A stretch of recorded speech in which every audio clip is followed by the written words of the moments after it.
म्हणजे नैसर्गिक स्रोत असलेला ओढा आहे, पण याच्यामध्ये कुठे कडेला काम चालू असताना कुठली काळजी घेतलेली नाहीये, बॅरिकेड्स लावलेले नाहीयेत. त्याच्यामुळे भविष्यात एखादा वाहन चालक इथे दुखापत होऊन पडू शकतो, त्याला दुखापत होऊ शकते, अपघात होण्याची शक्यता नाकारता येत नाही. पुण्यातील फुरसुंगी भेकराई रोडवरील पुलाच्या कामामुळे नागरिकांचा जीव धोक्यात आल्याचा गंभीर आरोप स्थानिक नागरिकांनी केला आहे.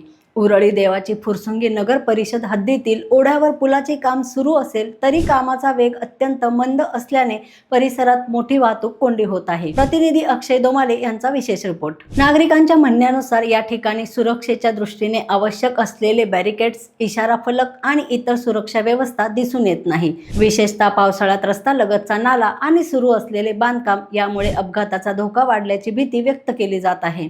या मार्गावरून दररोज शालेय विद्यार्थी, पालक, नागरिक आणि अवजड वाहनांची मोठ्या प्रमाणात ये-जा असते. शेजारीच शिक्षण संस्था असल्यामुळे विद्यार्थ्यांच्या सुरक्षेचाही गंभीर प्रश्न निर्माण झाला आहे. वाहतूक कोंडीमुळे शालेय बस आणि इतर वाहनांनाही मोठा फटका बसत आहे. अलीकडे राज्यातील विविध भागात पावसाळ्यात घडलेल्या अपघातांच्या पार्श्वभूमीवरही संबंधित ठिकाणी पुरेशी खबरदारी घेतली जात नसल्याचा आरोप नागरिकांनी केला आहे. त्यामुळे ठेकेदार आणि संबंधित अधिकाऱ्यांविरोधात स्थानिकांमध्ये तीव्र नाराजी आहे. नागरिकांचा सवाल असा आहे की एखादा मोठा अपघात घडल्यानंतरच प्रशासन जागे होणार का?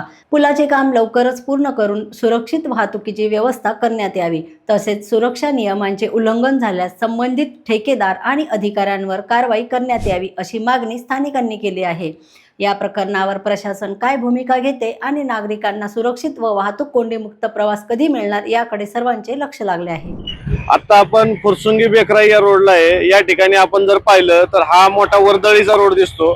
या ठिकाणी तुम्ही जर पाहाल तर इथं या ब्रिजचं काम सुरू आहे. याच्यामध्ये एक नैसर्गिक स्रोत असलेला ओढा आहे. त्याच्यामधून आता पावसाचं पाणी येतंय, पाणी चालू झाल्यामुळे पावसाचं तुम्ही पाहाल तर या ठिकाणी हा जो ओढा आहे त्याच्यावरती पूल टाकण्याचं काम होतंय क्रॉसिंगला. तर इथं या ठिकाणी बिल्डिंगचं काम सुरू आहे.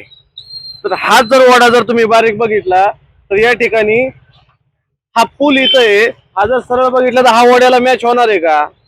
मग हे पूल जे बांधण्यात आलेला आहे याचं काय मोजमाप केलेलं नव्हतं का? अतिशय बिकट परिस्थितीमध्ये हे काम सुरू आहे. याच्यामध्ये कुठल्याही प्रकारची काळजी घेतलेली नाही. आपण जर पाहिलं तर या ठिकाणी आता पुण्यामध्ये घटना घडलेल्या आहेत. पावसाच्या ह्याच्यामध्ये लहान मुलं खड्ड्यात पडलीत, कुठं विद्यार्थी खड्ड्यात पडून दुखापत झालेली, अपघात झालेले. या ठिकाणी कुठल्याही प्रकारचं बॅरिकेड लावलेलं आपल्याला दिसत नाहीये. मोठ्या प्रमाणावर वर्दळ या ठिकाणी दिसते. या ठिकाणी जर आपण पाहिलं तर मागच्या बाजूला आपण बघा या ठिकाणी स्कूल आहे.